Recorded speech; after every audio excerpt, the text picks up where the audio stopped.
Alhamdulillah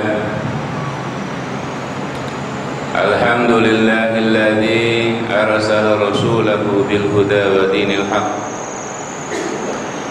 liyudhhirahu 'ala ad-dini kullihi wa kafa billahi shahida. Asyhadu an la ilaha illallah wa asyhadu anna Muhammadan 'abduhu wa rasuluhu la nabiyya ba'dahu. Allahumma salli ala Sayyidina Muhammad wa ala alihi wa sahbihi ajma'in, amma ba'du. Fa ya ibadallah ittaqullaha haqqa tuqatih wa la tamutunna illa wa antum muslimun. Wa qad qala Allah ta'ala fil Qur'anil 'azim, a'udzu billahi minasy syaithanir rajim. Bismillahirrahmanirrahim. Zuyyina lin-nasi hubbush shahawati minan nisa'i wal banina wal qanatiril muqantarati minadh dhahabi wal fiddati wal khaylil musawwamati wal an'ami wal harth. Dzalika mata'ul hayatid dunya wallahu 'indahu husnul ma'ab. Wa qala alaihi salatu wassalam fi hadits syarif, qala Rasulullah sallallahu alaihi wasallam, thalathun muhlikatun wa thalathun munjiyatun wa thalathun kaffaratun wa thalathun darajat. Wa amma al-muhlikat fasyuhun muta'un wa hawa muttaba' wa i'jabul mar'i bi nafsihi ila akhir hadis. Hadirin sidang jemaat yang berbahagia, alhamdulillah Allah subhanahu wa ta'ala masih memperkenankan kita semua duduk bersimpuh di tempat yang berbahagia ini, Masjid Darussalam. Tidak semua makhluk Allah yang notabene mengaku muslimin, para hadirin, diberikan kesempatan yang sama seperti kita, yakni memanfaatkan dua nikmat yang dari saking-sakingnya nikmat ini diberikan kepada manusia. Kata Rasulullah, katsirun minan nasi maghbun. Ni'matani an'amallahi 'alan nas. Ada dua nikmat kata Rasulullah, an'amani 'alan nas. Kedua nikmat ini sering dianugerahkan kepada manusia. Katsirun minan nasi maghbun. Tapi banyak di antara manusia yang kemudian tertipu. Bertanya sahabat kepada Rasulullah, wa ma huma ya Rasulullah, apa gerangan dua nikmat itu wahai Rasulullah? Faqala Rasulullah sallallahu alaihi wasallam, as-sihhatu wal faragh, yakni nikmat sehat dan kesempatan. Kita semua harus yakin para hadirin sekalian berbahagia bahwa kehadiran kita di sini dengan langkah kaki yang sedemikian ringan dan hati yang sedemikian ikhlas meninggalkan semua urusan-urusan duniawi kita akan diganjar oleh Allah Subhanahu wa taala dengan surganya. Dan mudah-mudahan kita berdoa amalan kita pada kesempatan kali ini dihitung sebagai sebuah amalan paling baik untuk kita pada hari ini, setidaknya nanti sampai akan tidur kembali. Amin ya rabbal alamin. Hadirin sekalian yang berbahagia, Allah berfirman, zuyyina lin-nasi hubbush shahawati minan nisa' wal banin ila akhiril ayat. Adalah firman para hadirin yang sangat familiar sebenarnya dalam pendengaran kita, bahwa Allah Subhanahu wa ta'ala telah menghiasi manusia-manusia itu dengan berbagai keinginan, hubbus syahawat. Tapi cuma tiga. Yang pertama, minan nisa, keinginan untuk mencintai wanita, menguasai wanita, keinginan untuk menikahi seorang wanita. Yang kedua, al-banin, keinginan untuk mendapatkan anak. Bahkan untuk mendapatkan yang dua hal ini, para hadirin sekalian yang berbahagia, banyak di antara kita rela untuk mengorbankan nyawa kita untuk mendapatkan keduanya. Ketika kita nggak mampu untuk merancang wanita, banyak hal yang kita tempuh untuk mendapatkannya. Begitu juga ketika kita tak kunjung juga dianugerahi anak oleh Allah Subhanahu wa taala, berusaha kita dengan sebaik-baiknya bagaimana caranya agar Allah memberikan amanah kepada kita semua. Kemudian yang ketiga, al-khairil musawwamati, yakni harta yang sangat banyak, entah itu berupa al-fiddah, berupa perak, emas, termasuk kemudian peternakan, begitu juga dengan lumbung-lumbung padi yang sangat banyak. Tapi sekali lagi para hadirin sekalian yang berbahagia, pada ayat berikutnya Allah Subhanahu wa taala telah memberikan pernyataan tegas. Qul, katakan wahai Muhammad, hal nunabbiukum bi khairin min dzalikum indallah, mau enggak kalian aku beritahukan kepada kalian yang lebih baik daripada itu? Jadi ketika dikemukakan kepada para sahabat, para hadirin pertama bertanya kepada Rasulullah, apa gerangan ya Rasul yang lebih baik daripada yang ketiga hal tadi? Kemudian Rasulullah menjawab mengutip ayat di atas, lilladzina taqaw inda rabbihim jannatun tajri min tahtihal anhar, bagi orang-orang yang bertakwa ada surga-surga yang mengalir di bawahnya sungai-sungai. Bertanya lagi para sahabat, ya Rasulullah, Allah jelas akan memberikan penggantian kepada kita tentang istri-istri kita dengan bidadari-bidadari. Allah jelas akan memberikan penggantian kepada kita tentang rumah-rumah di surga. Tapi bagaimana dengan harta yang kita miliki? Bagaimana dengan kebun-kebun yang kita miliki yang tak pernah Allah janjikan di dalam Al-Quran? Kemudian Rasulullah menyatakan kepada para sahabat, wahai sahabat-sahabatku, surga adalah kenikmatan itu sendiri.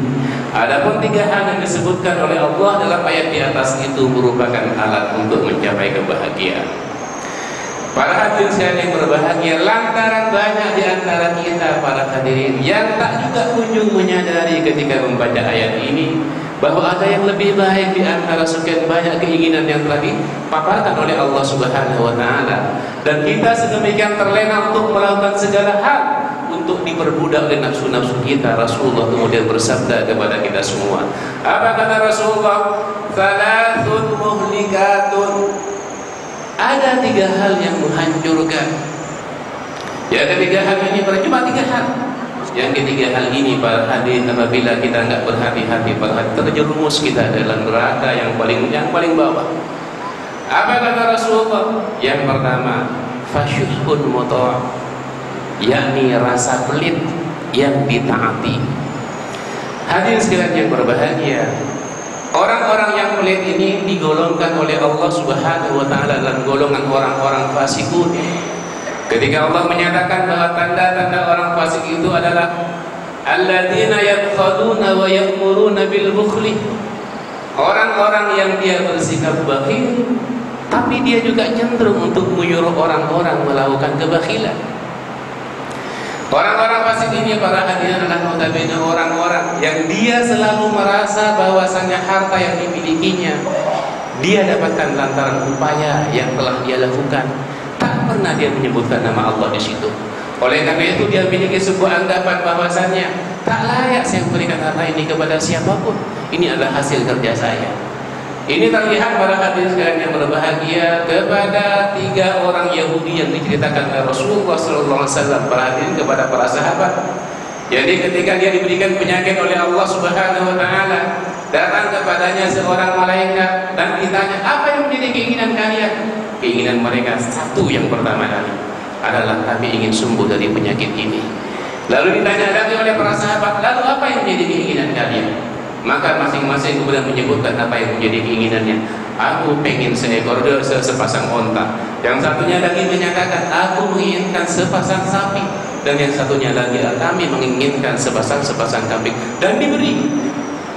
Tapi para hadirin, ketika kemudian dia bertumbang biak sedemikian banyak kambing, domba, serta sapi yang dia miliki, datang lagi seorang pengemis kepadanya meminta apa yang menjadi hak Allah Subhanahu wa taala.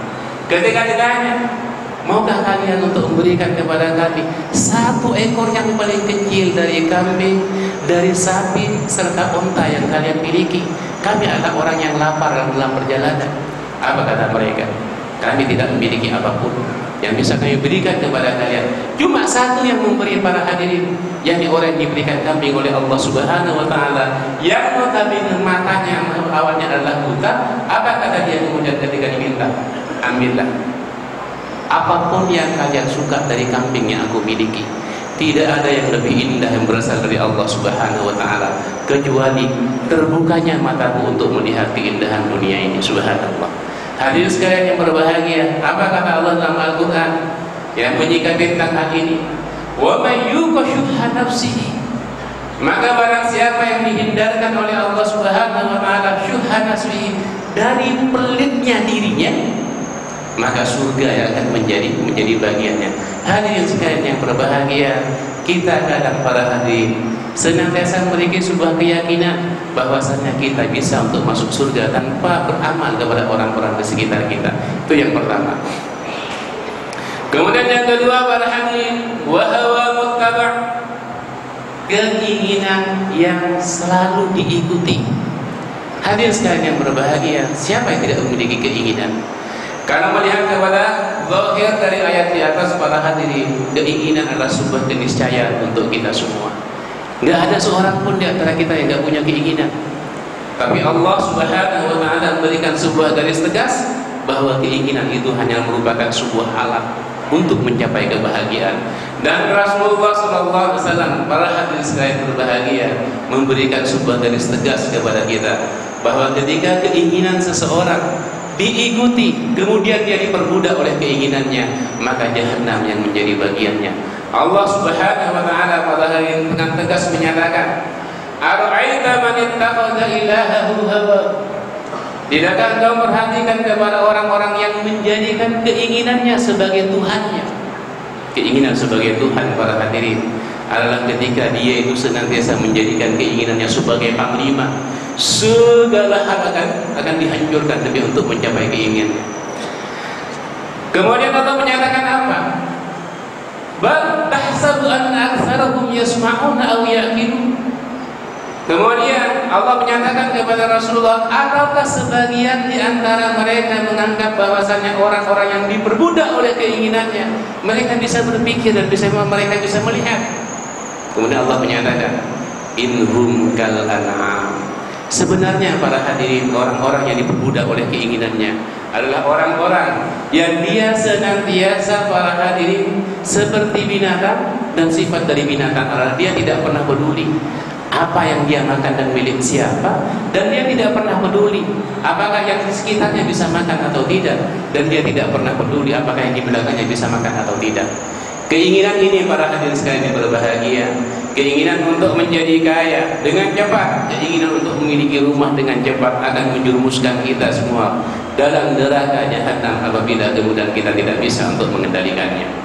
Kemudian yang ketiga para hadirin, i'jabul mar'i bi nafsihi, yakni rasa kagum seseorang pada dirinya sendiri. Hadirin sekalian yang berbahagia, apabila adalah salah seorang di antara kita kemudian ditanya, ketika dia mendapatkan sebuah jabatan yang sangat bagus dan mendapat promosi jabatan, kita tanya, apa yang telah Anda lakukan hingga mendapatkan jabatan setinggi ini? Rata-rata di antara mereka selalu menjawab, ini karena pengetahuan yang saya miliki, ini karena keahlian yang saya miliki.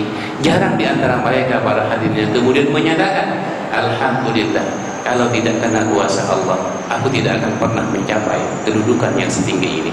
Hadirin sekalian yang berbahagia, Rasulullah SAW sejak semula sudah memperingatkan kepada kita dengan menyatakan, ajibtu ala mu'minin, kata Rasulullah, aku kagum kepada seorang mukmin, in asabahu sarra, ketika diberikan kepadanya suatu kebahagiaan, diberikan jabatan yang tinggi, diberikan kedudukan yang sangat tinggi, diberikan kekayaan yang sangat banyak, hal yang pertama keluar adalah hamidallah. Dia puji Allah Subhanahu wa taala dengan menyatakan, kalau enggak karena Allah, ini enggak bakal terjadi kepadaku. Kalau enggak karena Allah, saya tidak akan bisa untuk mencapai jabatan ini. Kemudian apa kata Rasulullah? Summa syakara, kemudian dia bersyukur. Di sini nampak sekali para hadirin bahwa beda antara mengucapkan hamidallah, tahmid, memuji Allah dengan bersyukur. Yang dimaksud dengan bertahmid adalah dia mengucapkan alhamdulillah Kemudian syukur adalah memanfaatkan, menyalurkan setiap harta yang dimilikinya pada porsi yang telah digariskan oleh Allah Subhanahu wa taala. Kemudian kata Rasulullah lebih lanjut para hadirin, wa ajibtu ala mu'minin in asabahu dharra. Aku sangat kagum kepada seorang yang beriman ketika ditimpa suatu kemudaratan kepadanya, yang ucapan pertama yang keluar dari lisannya adalah hamdallah. Dia mengucapkan alhamdulillah, summa sabara, kemudian dia bersabar. Para hadirin sekalian yang berbahagia, hanya 3 yang oleh Rasulullah SAW dipesankan kepada kita agar kita senantiasa menjaganya dan bisa untuk mengendalikannya. Sebab tanpa kita mengendalikannya para hadirin, kita akan menjadi budak-budak syaitan. Kita akan menjadi para budak-budak dan hamba-hamba syaitan yang kemudian akan menjerumuskan kita ke dalam neraka jahanam. Saya kemudian akan tertarik kepada firman Allah yang menyatakan dalam surah Al-Mudaththir para hadirin, ketika terjadi dialog antara ahli surga dengan neraka Sakor, apa kemudian kata ahli surga? Ma salakakum fi Sakor? Apa yang terjadi kepada kalian hingga kalian bisa dimasukkan ke dalam neraka Sakor? Kemudian apa kata mereka? Lam naku minal musallin. Kami tidak termasuk golongan orang-orang yang mendirikan sholat. Yang menarik adalah untuk kita pelajari bahwasanya ahli neraka Sakor tidak menyatakan lam nusolli, kami tidak sholat, tapi dia menyatakan lam naku minal musallin. Berarti notabene yang dikemukakan di sini adalah orang-orang yang boleh jadi dia sholat, tapi efek sholat itu kemudian tidak mengejawantah dalam kehidupannya sehari-hari. Kemudian yang kedua kata dia, kata mereka apa? Walam na'nutimul miskin, dan kami tidak memberikan makan kepada orang-orang miskin. Hal 2 hal ini para hadirin berkaitan sekali dengan yang disabdakan oleh Rasulullah SAW di atas. Hadirin sekalian berbahagia, mudah-mudahan yang singkat ini bisa memberikan kontribusi yang besar dalam kehidupan kita sehari-hari, sehingga kita bisa kembali untuk menata hati kita, bisa kembali untuk memperbaiki kualitas hidup kita, sehingga kita menjadi husnul khatimah pada hari saat Allah Subhanahu wa taala ingin menjemput kita kembali kepadanya. Amin ya rabbal alamin. Barakallahu li wa lakum fil Qur'anil azim, wa nafa'ani wa iyyakum minal ayati wad dzikril hakim, wa taqabbala minni wa minkum tilawatahu innahu huwas samiul alim.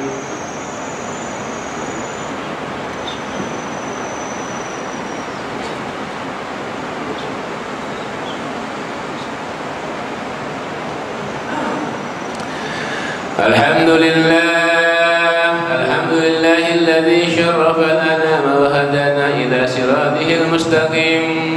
Asyhadu an la ilaha illallah wa asyhadu anna Muhammadan 'abduhu wa rasuluhu la nabiyya ba'dahu. Allahumma shalli ala sayyidina Muhammad wa ala alihi wa sahbihi ajma'in. Fa ya ibadallah ittaqullaha haqqa tuqatih wa la tamutunna illa wa antum muslimun. وقد قال عز من قائل إن الله وملائكته يصلون على النبي يا أيها الذين آمنوا صلوا عليه وسلموا تسليما. اللهم اغفر للمسلمين والمسلمات والمؤمنين والمؤمنات الأحياء منهم والأموات. اللهم اغفر لنا ولوالدينا وارحمهم كما ربونا صغيرا. اللهم اصلح لنا ديننا الذي هو عصمة أمرنا، واصلح لنا دنيانا التي فيها معاشنا، واصلح لنا آخرتنا التي إليها معادنا، واجعل الحياة زيادة لنا في كل خير، واجعل الموت راحة لنا من كل شر برحمتك يا أرحم الراحمين.